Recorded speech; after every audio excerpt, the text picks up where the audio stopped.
Hi, and welcome back to C. Myers Live. My name is Brian McHenry, and I'm a principal with C. Myers Corporation. And I'm Rob Johnson. I'm president and a principal here too. And today we're going to focus on negative rates. There's been focus on this a number of times over the last few years, but especially in light of what's going on right now with the historic lows in the current rates and also with all the economic pressure, more focus, more discussions around what it could look like if we did experience negative rates here in the US. Yeah, and you talk about a pressing topic that a lot of people are interested in. To put it in perspective, we did a quick little Google search this morning, and in half a second it came back with 737 million results for negative interest rates in the US alone. And what's interesting is when you look at the top articles on it, it ranges from the Fed says that they will not go negative to Trump demands negative rates. And so you're seeing very different perspectives there as to what might happen. And you see arguments that the market is predicting that rates will go negative, others giving reasons why it needs to, and others giving reasons why it won't. So it gets a little confusing, but it makes it worthwhile to talk about because we haven't experienced that here in the US other than maybe a couple basis points here and there on a few different days. But there are some key things that can happen to institutions, especially as a financial institution, if rates were to go negative and what that might mean for you. So we're going to walk through some considerations and things that you can think about on what might it look like if we did experience negative rates. Here's the key thing. The reality is nobody knows exactly what's going to happen. I mean, people that study this all the time, as Rob said, lots of speculation and thoughts.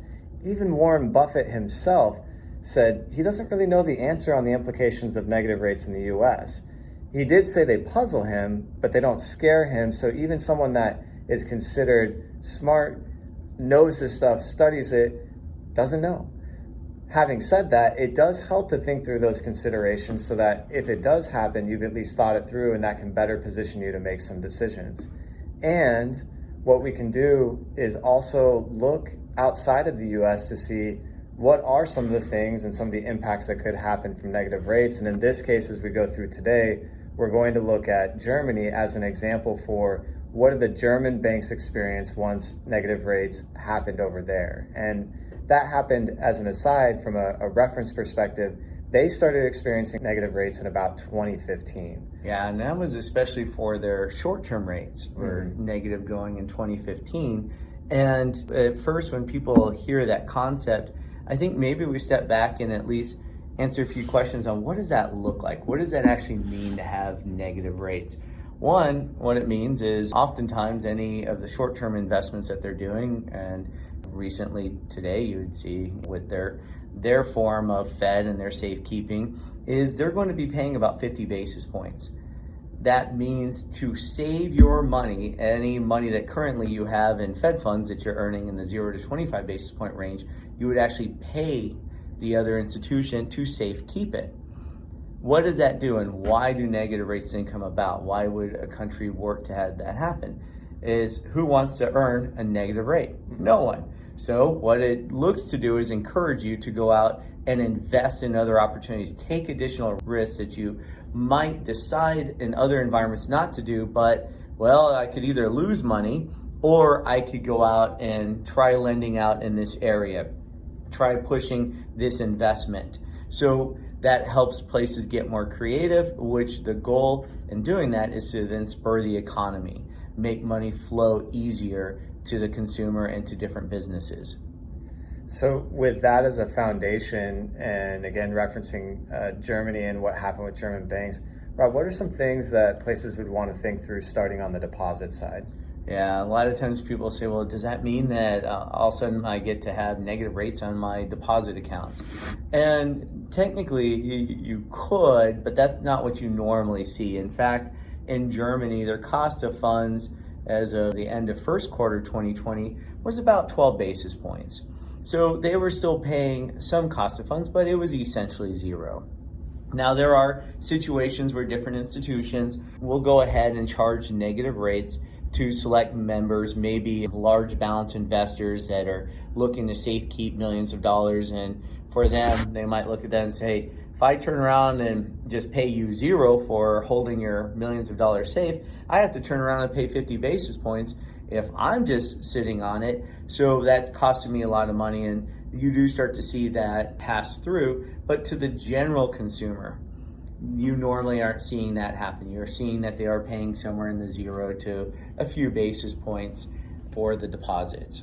So one of the things that's interesting to think about here is, we talked about why you might have negative rates, but also to think through what is a negative rate. I mean, again, you go back, are you seeing negative rates, as you said, in examples and for certain reasons, but what is a negative rate? And in essence, a negative rate, you can think of it as a fee. It's just a proportional fee versus a flat fee, like an account maintenance or an overdraft protection, as an example. And so as you think about this and the idea of, would you want to charge a negative rate, or if you're trying to also find alternative revenue sources, would you want to do a fee? Well, there's some philosophical debates around there for you to figure out on what is your approach to fee income. Also, think of it from the member perspective and what you're trying to communicate. What's the impact of communicating a negative rate versus a fee, and how do you want to approach that? And then, of course, can your systems actually do it? Yeah. Can you actually do the negative interest rate in your system? Now, very good question. And so you have the communication side of it because it's confusing. You have the system side of it, and that's where sometimes you just see non-interest income come up. And it does really connect with this other challenge that anyone facing this question really starts to come across is really, how do you make money in a negative rate environment? What are the options? And it comes down to, typically there's either non-interest income, so some of those fees, and trying to get a little bit more innovative on those fees. Probably not going to be charging rates for the negative rates for safekeeping, but you could. Or what do I do to generate more revenue? So it leads to the question of, well, what's happening on the investment side of things? What investment options do I have? What lending options do I have? And what kind of return would I have? And oftentimes we do hear a question, does that mean all of a sudden my loans are at a negative rate? And no, normally not. What really, when they're talking about a negative environment, means that the government rates are negative. And just like today, you are earning a spread over the government rates when you look at your loan rates. So you would still have that situation, and maybe the spread needs to increase in those environments because of the concerns of what led to the need to have negative rates. If we were to continue on the story with Germany, they have also had negative long-term rates. So for a while, Brian mentioned that short-term rates were negative starting in 2015. Well, for a while, their 10-year government was about 0 to 50 basis points. So they could reach out there, take interest rate risk by going long and getting some return in that negative environment. But more recently, for example, at the end of first quarter of this year, their 10-year rate, if someone goes out and buys a 10-year German bond, they're going to get a return of negative 54 basis points each year for the next decade. So of course that starts to become pretty unappealing. And that's where, if you had no other options, you would either be investing at a negative return, negative 50 basis points for the short run, negative 50 basis points roughly for the long run. That's a flat environment. You can't make that up on volume with those alternatives. And that's where it pushes towards innovating and trying to get institutions to do more loans to create the revenue. So loan income, what happens on that front? Well, of course it's lower. It's lower than what we're experiencing here. But to put it in perspective, the 10-year treasury being around minus 50, well, the German mortgage interest rates were about 122. So that's about 175 basis point spread. That roughly 175 basis point spread isn't all that different than what we experience here a lot of times in the US. It's just that their starting point is a lot lower. And so it helps put that mindset of, okay, if we're having this kind of spread, what would that look like? And then, okay, it's nice to hear that loans aren't negative, but how do you make money on 122 basis point mortgage rate? And that's a fixed rate mortgage at 122 basis points. What's my operating expense ratio? What am I doing with my other sources? What's my credit risk? Do I need to take more credit risk to cover, this pressure because I have no returns otherwise? And it does raise some more of those questions. we'll point out that, and we'll jump to a little piece of the end of the story for a moment, that while the German banks' earnings are very low, they are still making money. But there's a big difference when we're talking about yield opportunities for what to do in this environment. Is yes, they could lend out for a little rate, it's talked about, but much of this time when they were looking at zero or negative, what was happening here in the US? Remember, even as of the end of the year, the 10-year treasury here in the US was a positive 150. So what could they do? Do you think any of them would have a hard time defending going out and getting positive returns in a US treasury in the safety of the US government?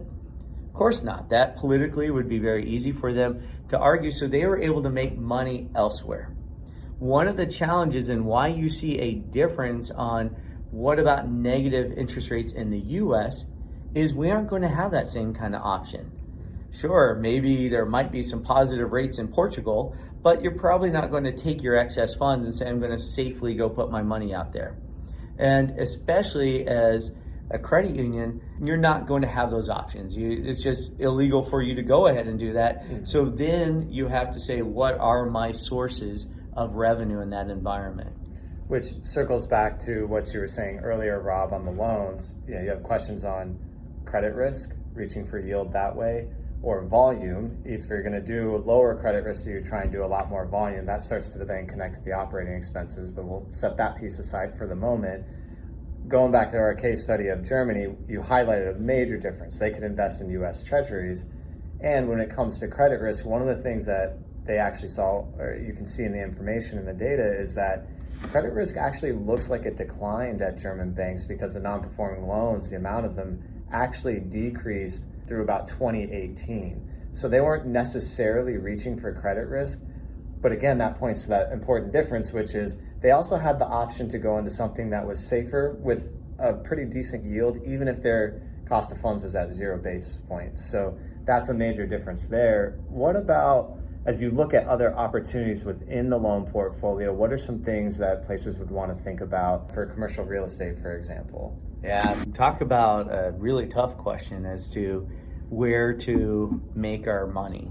Not every institution does commercial real estate items like that, but if you look at this environment and some of our causes of what brought us here and the pressures of this environment, it's changing the way that we think about how we work and the workspace that we need. Not only do you see a lot more distributed workforce where people are working from home, they're working from smaller locations, there's a lot more variety that way, a lot more use of technology, but it's also raising more concerns as to, well, what is actually the layout of our workspace? Do we all have to get on an elevator? What's that like? What's the spacing and the amount of room that each person has so that we don't lead to more issues in the future? And so if you think about that pressure that you're probably thinking through in your own headquarters and branch spacing right now, and then you start applying that to the whole population of commercial business and real estate, you start running into these questions as to, which of these workspaces might start to have huge drops in value because it raises more of an exposure for the spread of a virus. And if it has more of an exposure and it's less prone to letting that same number of people work there, then what's that look like? Same challenge if you look at the different types of commercial real estate. You have a regular, let's say an office building, ranging to a hotel, and the hotel industry is dramatically changing right now, to restaurants. And if we have a sustained period of time of restaurants only being able to have 25 or maybe 50% capacity, then their ability to pay that same kind of amount each month for having that real estate, it goes away. So something starts changing on that business model, and if you have a glut of places who are going out of business because they can't afford it, then that starts to dramatically impact real estate prices. And that's something that really people are starting to question right now as to what's it look like. It doesn't mean we don't do anything, because in the end, you're in the business to take and manage risks and opportunities for the benefit of the membership. But it does start to shift some of those questions as to what's a reasonable risk, what are some of the things to consider, and make sure that you're evolving, not just, of course, we know it's scarier out there, but really thinking through some of these different angles as to which of these are still a reasonable bet while still a challenge versus, I don't want to touch that right now because of these other items that I don't see faring well in this type of environment, especially in light of the pandemic. Mm-hmm. So we've talked about the operating expenses a couple of times. We've touched on it. Let's talk that through a little bit. What are some things that places would want to think through? And the reason I'm going to operating expenses is I can imagine as we're talking through deposits, the investment options, the lending, as places are thinking about, they're like, well, what are my levers? What are the ones that I have left to pull? Well, I have fee and other income. We touched on that. So really, I'm down to operating expenses. So what do I do? Yeah, it's extra difficult in a negative rate environment, but the reality is that whether we go to a negative rate environment or not, some of those lessons are applicable in a zero or near zero environment too, which is where do we spend our money that can help us generate revenue in the future? And so what we have found in general is the solution is not to just slash all expenses, that we just need to cut across the board, but rather be very deliberate as to where are we spending our money in. There might be certain areas that you need to slash because they're not going to be serving you as well in the future and they're not as much of a fit for your business model. But I'll go back to some of the things that we've all been talking about over time, and that is that clarity of your business model and your objectives and how you're going to be delivering on your strategy in the future. And it means that the expenses that we can use that are going to either help us generate revenue or maybe diversify some of our sources of revenue, or the areas to spend money that can create scale.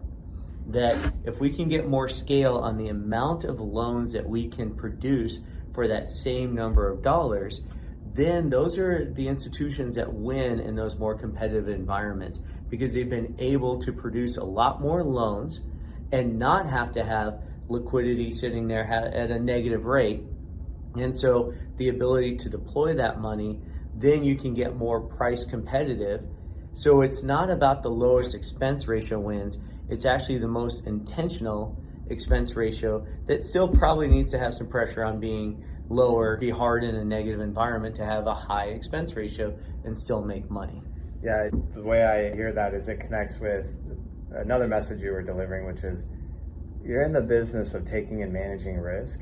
You still need to spend money. It's just a question of how and where and how can you be intentional on those things that's going to move your business and move your strategy forward. And then, look for the opportunities where you can scale or be more efficient and not spend money in certain spots. So I want to circle back. We've touched on a number of things to consider for negative interest rates. And again, just want to highlight, no one knows the full implications. We've referenced there's a ton of information out there. Warren Buffett considered, I always forget his nickname. The Oracle of Omaha. The Oracle of Omaha, doesn't know, he's puzzled by it. And it's valuable to think it through. And these are some of the things that you can be thinking through. And even in negative interest rates, there is opportunity. That's one of the things that we know is that regardless of what's happening, there's opportunity.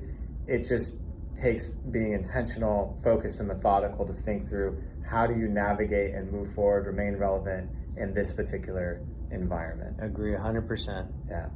Thank you for your time today. If you do have questions, please let us know. Please feel free to reach out. As always, we're happy to hop on the phone. Otherwise, enjoy the rest of your day. Thanks. Thank you.